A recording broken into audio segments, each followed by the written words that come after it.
মই ইমৰান লৈ আহিছো এক বিশেষ বাতৰি ৰাজ্যত সমাগত পঞ্চায়ত নিৰ্বাচনক লৈ কুচকাৱাজ চলিছে প্ৰাৰ্থীসকলৰ মাজত অসমৰ মুখ্যমন্ত্ৰী ডক্টৰ হিমন্ত বিশ্ব শৰ্মা ঘোষণা কৰিছে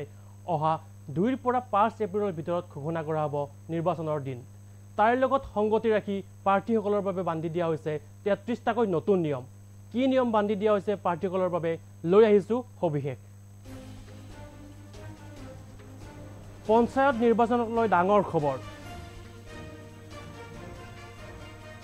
ৰঙালী বিহুৰ পিছতে অনুষ্ঠিত হ'ব পঞ্চায়ত নিৰ্বাচন 2 পৰা 5 এপ্ৰিলৰ ভিতৰত ঘোষণা কৰা হ'ব পঞ্চায়ত নিৰ্বাচনৰ দিন আৰম্ভ হৈছে পঞ্চায়ত নিৰ্বাচনক লৈ কুচকাৱাজ এই ঘোষণা মুখ্যমন্ত্ৰী ডক্টৰ হিমন্ত বিশ্ব শৰ্মাৰ লগতে পঞ্চায়ত নিৰ্বাচনক লৈ দিয়া হৈছে নতুন বিধি প্ৰাৰ্থীৰ যোগ্যতাৰ বাবে 33টাকৈ নতুন বিধি জাৰি কৰা হৈছে এই 33টা নিয়মৰ এটাও নিয়ম উলংঘা কৰিলে খেলিব নোৱাৰিব নিৰ্বাচন খেলিবলৈ প্ৰাৰ্থীৰ ন্যূনতম বয়স হ'ব লাগিব 21 বছৰ বাল্য বিবাহ কৰোৱা ব্যক্তিয়ে খেলিব নোৱাৰিব নিৰ্বাচন বাল্য বিবাহৰ লগত প্ৰাৰ্থী গৰাকীৰ কোনো পৰিয়ালৰ সদস্য জড়িত হ'ব নোৱাৰিব গাঁও পঞ্চায়তৰ ৱাৰ্ড সদস্য পদৰ প্ৰাৰ্থী মেট্ৰিক উত্তীৰ্ণ হ'ব লাগিব SC ST OBCৰ প্ৰাৰ্থী হ'ব লাগিব 10ম শ্ৰেণী উত্তীৰ্ণ আঞ্চলিক পঞ্চায়ত সদস্য পদৰ বাবে সকলো প্ৰাৰ্থী হ'ব লাগিব 10ম শ্ৰেণী উত্তীৰ্ণ জিলা পৰিষদৰ ক্ষেত্ৰতো প্ৰাৰ্থী গৰাকী হ'ব লাগিব 10ম শ্ৰেণী উত্তীৰ্ণ যদিহে প্ৰাৰ্থী গৰাকীৰ দুটাতকৈ অধিক সন্তান আছে তেন্তে খেলিব নোৱাৰিব নিৰ্বাচন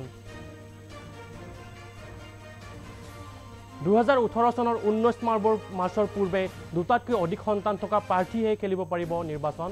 নৈতিক স্খলন সম্পৰ্কীয় অপৰাধত চাকৰি যোৱা ব্যক্তি অযোগ্য বিবেচিত হ'ব দেউলিয়া ঘোষিত হোৱা ব্যক্তিয়ে খেলিব নোৱাৰিব নিৰ্বাচন চৰকাৰী অনুদান পোৱা ব্যক্তিয়ে খেলিব নোৱাৰিব পঞ্চায়ত নিৰ্বাচন চৰকাৰী পদত অধিষ্ঠিত হৈ থকা ব্যক্তিয়ে খেলিব নোৱাৰিব নিৰ্বাচন গাঁও পঞ্চায়ত জিলা পৰিষদৰ পাৰিশ্ৰমিক পোৱা ব্যক্তিক অযোগ্য বুলি ধৰা হ'ব কৰ মাচুল পৰিশোধ কৰিবলৈ বাকি থকা ব্যক্তিয়ে খেলিব নোৱাৰিব নিৰ্বাচন সমবায় সমিতিৰ ঋণ পৰিশোধ কৰিবলৈ থকা ব্যক্তিয়ে খেলিব নোৱাৰিব নিৰ্বাচন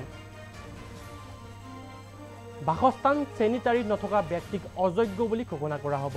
প্ৰাৰ্থী গৰাকী ৰুল 5 1995 আধাৰত একাধিক গাঁও পঞ্চায়তৰ ভোটাৰ হ'ব নোৱাৰিব গাঁও পঞ্চায়তৰ কাৰ্যকাল প্ৰথম হবাৰ পৰা 5 বছৰ হ'ব লাগিব আঞ্চলিক পঞ্চায়তৰ কাৰ্যকাল প্ৰথম হবাৰ পৰা 5 বছৰ হ'ব লাগিব জিলা পৰিষদৰ কাৰ্যকাল প্ৰথম হবাৰ পৰা 5 বছৰ হ'ব লাগিব মনোনয়ন পত্ৰৰ লগত জমা দিব লাগিব শিক্ষাৰ অৰ্হতাৰ শপতনামা দেখুৱাব লাগিব শিক্ষাগত অৰ্হতাৰ অৰিজিনেল সাৰ্টিফিকেট প্ৰাৰ্থীয়ে জমা দিব লাগিব বাকি যায় প্ৰমাণপত্ৰ প্ৰাৰ্থীয়ে জমা দিব লাগিব সমবায় আপত্তিবিহীন প্ৰমাণপত্ৰ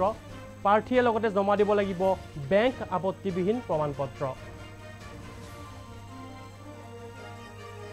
জমা দিব লাগিব প্ৰাৰ্থী গৰাকীয়ে জাতিগত প্ৰমাণপত্ৰৰ লগতে প্ৰাৰ্থীয়ে জমা দিব লাগিব ভোটাৰ তালিকাৰ প্ৰমাণপত্ৰ আৰু জমা দিব লাগিব খাজনাৰ হেহতীয়া ৰচিদ জমা দিব লাগিব আঞ্চলিক পঞ্চায়ত NOC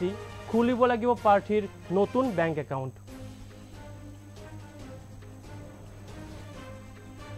আৰু লগতে প্ৰাৰ্থীয়ে জমা দিব লাগিব প্ৰস্তাৱকৰ নথি জমা দিব লাগিব গাঁও প্ৰধানৰ প্ৰমাণপত্ৰ এই 33টা নিয়মৰ এটাও যদি নিয়ম উলংঘা কৰে প্ৰাৰ্থী গৰাকীয়ে